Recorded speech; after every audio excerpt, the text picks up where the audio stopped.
Bonjour à tous, je suis ravie de vous retrouver aujourd'hui dans cette nouvelle vidéo avec un jeu qui me vient des éditions Funny Fox et qui s'intitule Candy Lab. Attention, gourmand, s'abstenir.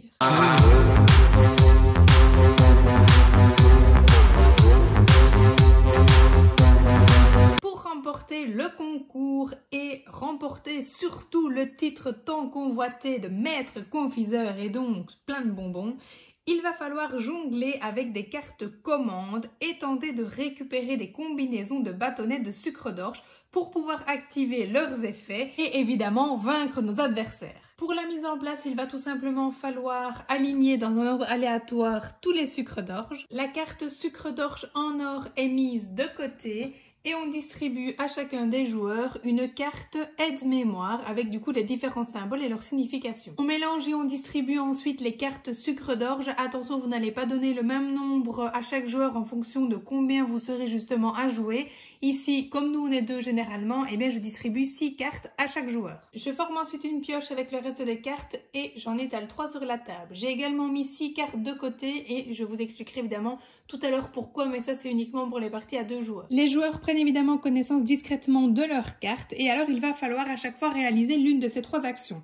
Soit je vais pouvoir réaliser une commande, c'est-à-dire que par exemple, voilà ici, je pourrais retirer ces 2 bâtonnets-là puisque ils correspondent évidemment à ma carte. Soit je ne sais pas jouer, j'ai gagné préalablement des bâtonnets, je les remets en jeu. Ou alors, je ne sais ni faire de commande ni remettre de bâtonnets puisque je n'en ai pas encore ou bien je n'en ai plus. À ce moment-là, je pioche simplement une nouvelle carte dans la pioche. Je vais donc choisir la première option et je pose ma carte sur la table. Les autres, évidemment, je les cache des yeux de mes adversaires. Et donc, je vais réaliser une commande en retirant ces 2 bâtonnets de la ligne. Hop, je resserre. Et ensuite, je vais regarder en fonction des petits symboles que j'ai sur ma carte pour voir ce que je vais devoir réaliser comme action. Donc, quels effets ces 2 bâtonnets-là ensemble vont-ils avoir? Alors là, on me dit, remettez en jeu un bâtonnet de la même couleur appartenant à un autre joueur. Donc, admettons que mon adversaire ait également remporté quelques bâtonnets. Eh bien, je vais pouvoir lui reprendre soit un jaune, soit un bleu, puisqu'ici, j'avais les 2 mêmes symboles. Si, par exemple, il n'y avait que mon bâtonnet jaune qui avait cette flèche et donc cette fameuse action, je devais obligatoirement lui reprendre un bâtonnet jaune si évidemment il en avait un. Je mets donc cette carte de côté, les points seront à accumuler à la fin de la partie pour savoir combien de bonbons elle me permet de gagner et je vais donc pouvoir reprendre une nouvelle carte, soit dans le tas qui est donc face cachée, soit dans les faces visibles si évidemment l'une des cartes m'intéresse, notamment pour réaliser une commande que je pourrais déjà prévisualiser sur la table. Maintenant, si je prends la deuxième action, on va imaginer que, mince, je ne sais réaliser aucune commande avec les cartes que j'ai en main. Eh bien, je vais pouvoir choisir de me défausser de 1 à 3 bâtons que j'ai déjà remportés pour les remettre en jeu. En fait, je vais pouvoir les échanger contre une nouvelle carte. Donc, par exemple, si je remets mes 2 bâtons, eh bien, je pourrais prendre 2 cartes, soit dans le tas, encore une fois, soit dans celles qui sont face visible. Je ne voulais pas préciser avant, mais je suppose que vous vous en doutez, lorsque l'on pioche une carte ici, on en remet une nouvelle sur la table. Chose importante également, je vais pouvoir remettre les bâtons de ce côté ou de celui-ci, ou bien en mettre un là et un là-bas, etc.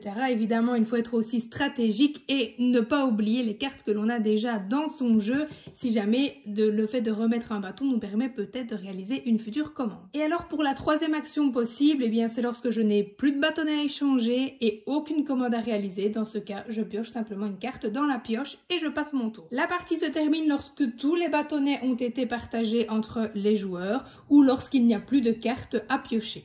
À ce moment-là, nous allons comptabiliser les points qui sont sur les cartes pour savoir combien de bonbons on a gagné et pour savoir quel sera le grand vainqueur évidemment et celui qui remportera du coup le sucre d'orge en or. Dans le jeu, il y a également cette carte qui vous permet de choisir la couleur du bâtonnet que vous souhaitez. Dans les différentes actions, nous avons vu le fait de remettre le bâtonnet d'un adversaire en jeu, mais vous avez également pioché la première carte de la pioche ou bien l'une des 3 cartes visibles, défausser aléatoirement une carte de la main d'un autre joueur, défausser la dernière carte jouée par un autre joueur ou bien échanger votre jeu avec celui d'un autre joueur.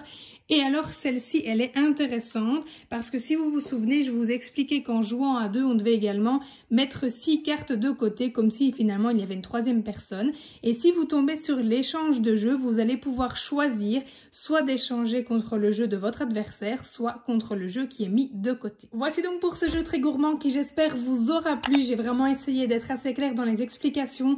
C'est vraiment le tout de prendre le jeu en main. Après c'est assez simple à comprendre et à mettre en place, mais j'avoue qu'il faut se lancer pour justement prendre la main avec les règles du jeu. Bon voilà, c'est en tout cas si je n'ai pas été assez claire, n'hésitez pas à me le dire dans les commentaires. Si vous avez aimé la vidéo, évidemment n'oubliez pas le petit pouce en l'air et de vous abonner pour plus de vidéos. Et en attendant, eh bien, je vous dis à très vite pour une nouvelle présentation de jeu.